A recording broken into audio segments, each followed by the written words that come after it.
कहानी की शुरुआत MS पोसाइडन नाम के एक अति आधुनिक 20 मंजिला और दुनिया के सबसे लग्जरी समुद्री जहाज से होती है। यह जहाज उत्तरी अटलांटिक महासागर में सफर कर रहा है। आज 31 दिसंबर की रात है और जहाज पर नए साल का बेहद शानदार जश्न मनाया जा रहा है। रात के 11:55 हो चुके हैं। जहाज के भव्य बॉलरूम में हजारों लोग मौजूद हैं। मशहूर पॉप सिंगर स्टेज पर गाना गा रही है और लोग नए साल का काउंटडाउन शुरू करने वाले हैं। उसी वक्त जहाज के कंट्रोल रूम में कैप्टन ब्रैडफोर्ड और अन्य अधिकारी रडार पर एक भयानक चीज देखते हैं। यह एक रोग वेव है। यह लहर 150 फीट करीब 15 मंजिला इमारत से भी ज्यादा ऊंची है और सीधे जहाज की तरफ बढ़ रही है। कैप्टन तुरंत सायरन बजाते हैं और जहाज को पूरी तरह दाईं ओर मोड़ने का आदेश देते हैं। उनका इरादा लहर का सामना जहाज के अगले हिस्से से करने का है, लेकिन लहर की रफ्तार इतनी तेज है कि जहाज मुड़ नहीं पाता। लहर जहाज के साइड से भयंकर रूप से टकराती है। टक्कर इतनी जोरदार होती है कि लाखों टन भारी यह जहाज पूरी तरह पलटकर उल्टा हो जाता है। जहाज के अंदर का नजारा खौफनाक हो जाता है। लोग छत पर गिरते हैं। भारी फर्नीचर, पियानो और कांच टूटकर लोगों पर गिरते हैं। बिजली के तारों से शॉर्ट सर्किट होता है और आग लग जाती है। सैकड़ों लोग कुछ ही सेकंड में कुचलकर या पानी में डूबकर मारे जाते हैं। अब जहाज का जो निचला हिस्सा था वह आसमान की तरफ है और छत पानी के अंदर डूब चुकी है।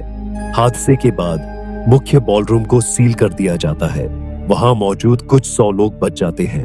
कैप्टन ब्रैडफोर्ड घोषणा करते हैं कि जहाज को इस तरह डिजाइन किया गया है कि एयर पॉकेट्स के कारण यह डूबेगा नहीं। वह सबको आदेश देते हैं कि वे बॉलरूम में ही रहे और रेस्क्यू टीम का इंतजार करें। लेकिन डिलन जोन्स को पता है कि यह थ्योरी गलत है। पानी का दबाव धीरे धीरे शीशों को तोड़ देगा और सब मारे जाएंगे। वह अपनी जान बचाने के लिए बॉलरूम से बाहर जाने का फैसला करता है। रॉबर्ट रैमसे की बेटी जेनिफर बॉलरूम में नहीं है। वह निचले माले पर मौजूद डिस्कोथेक में है। रॉबर्ट उसे बचाने के लिए डिलन के पीछे पीछे जाने का फैसला करता है। उनके साथ रिचर्ड नेल्सन, जो अब मौत को करीब से देखकर जीना चाहता है। मैगी, कॉनर, वेटर वैलेंटिन और एलेना भी हो लेते हैं। यह छोटा सा ग्रुप कैप्टन की बात न मानकर अपनी जान जोखिम में डालकर ऊपर यानी जहाज के निचले हिस्से की ओर जाने का सफर शुरू करता है। बाद में दिखाया जाता है कि डिलन सही था। पानी के भयंकर दबाव से बॉलरूम के शीशे टूट जाते हैं और वहां रुके हुए कैप्टन समेत सभी लोग डूबकर मर जाते हैं। इस ग्रुप को बाहर निकलने के लिए जहाज के उल्टे और तहस नहस हो चुके हिस्सों से गुजरना पड़ता है। यह सफर कई भयानक रुकावटों से भरा है। पहले उन्हें एक लिफ्ट के खाली शाफ्ट पार करना होता है। जहाज उल्टा होने की वजह से लिफ्ट ऊपर अटक गई है।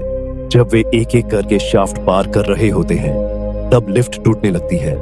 वेटर वैलेंटिन एलेना को तो बचा लेता है, लेकिन खुद लिफ्ट के साथ नीचे गिरकर बेरहमी से मारा जाता है और डिलन किसी तरह डिस्कोथेक पहुंचते हैं। वहां का नजारा डरावना है। हर तरफ लाशें हैं और पानी तेजी से भर रहा है। जेनिफर सुरक्षित है, लेकिन उसके बॉयफ्रेंड क्रिश्चियन का पैर एक भारी लोहे के स्ट्रक्चर के नीचे फंसा हुआ है। पानी क्रिश्चियन के गले तक आ चुका है। रॉबर्ट और डिलन अपनी पूरी ताकत लगाकर मलबे को हटाते हैं और आखिरी सेकंड में क्रिश्चियन को डूबने से बचा लेते हैं। अब यह ग्रुप एक बड़ी लॉबी में पहुंचता है जो पूरी तरह उल्टी हो चुकी है। जनरेटर फटने से वहां के पानी में तेल फैल गया है और भयंकर आग लगी हुई है।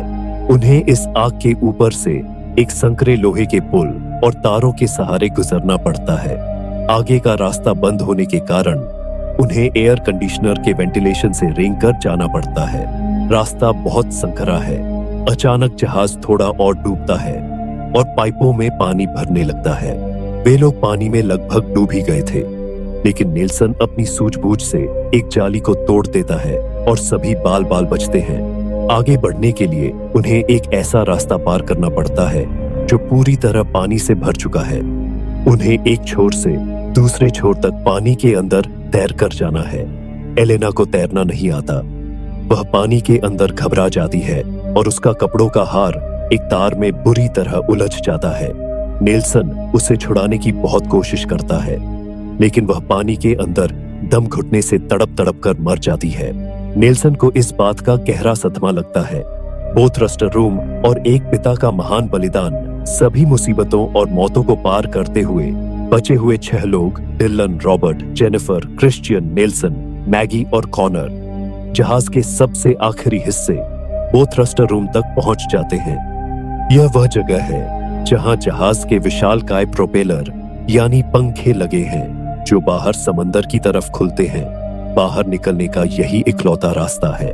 समस्या यह है कि जहाज के इंजन अभी भी चालू है और ये विशाल पंखे बहुत ही तेज गति से घूम रहे हैं। ये पंखे हवा और पानी को अंदर की तरफ खींच रहे हैं, जिससे कोई भी इंसान बाहर नहीं जा सकता। इन पंखों को बंद करने का स्विच पास ही के एक कंट्रोल रूम में है, लेकिन वह कंट्रोल रूम पूरी तरह पानी में डूबा हुआ है। डिलन पानी में कूदने ही वाला होता है, लेकिन रॉबर्ट उसे रोक लेता है।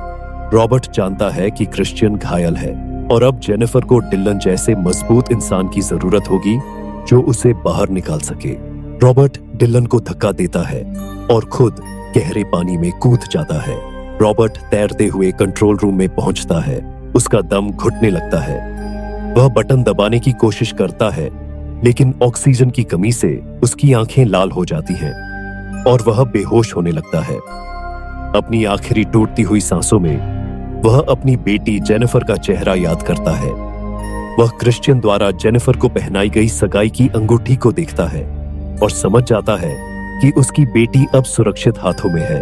अपनी आखिरी बची हुई ताकत लगाकर रॉबर्ट रिवर्स बटन को जोर से दबा देता है। बटन दबते ही प्रोपेलर के पंखे उल्टे घूमने लगते हैं, लेकिन रॉबर्ट का शरीर शांत हो जाता है। उसने अपनी बेटी की जान बचाने के लिए अपनी जान कुर्बान कर दी। पंखों के उल्टे घूमने से हवा बाहर की तरफ फेंकने लगती है। अब डिलन वहां रखे एक नाइट्रोजन गैस के बड़े टैंक को पंखों के बीच में फेंक देता है। टैंक के टकराते ही एक जोरदार विस्फोट होता है और विशाल पंखे टूटकर गिर जाते हैं। बाहर समंदर का रास्ता पूरी तरह खुल जाता है। बचे हुए लोग Dylan, Jennifer, Christian, Nelson, Maggie और कॉनर उस रास्ते से समंदर में कूद जाते हैं। वे वहां तैर रही एक लाइफ राफ्ट यानी हवा वाली रबर की नाव पर चढ़ जाते हैं। जैसे ही वे लोग नाव चलाते हुए जहाज से थोड़ा दूर जाते हैं, एक बेहद खौफनाक और उदास कर देने वाला नजारा सामने आता है। विशाल पोसाइडन जहाज, जो कभी इंसान की बनाई सबसे बेहतरीन चीज था, धीरे धीरे पूरी तरह समंदर की गहराइयों में समा जाता है। जेनिफर अपने पिता की कुर्बानी को याद करके फूट फूट कर रोती है और क्रिश्चियन उसे संभालता है। तभी आसमान में उन्हें एक रेस्क्यू हेलीकॉप्टर की आवाज सुनाई देती है। डिलन तुरंत नाव में रखी सिग्नल गन चलाता है। आसमान में लाल रोशनी देखकर हेलीकॉप्टर उनकी तरफ मुड़ जाता है।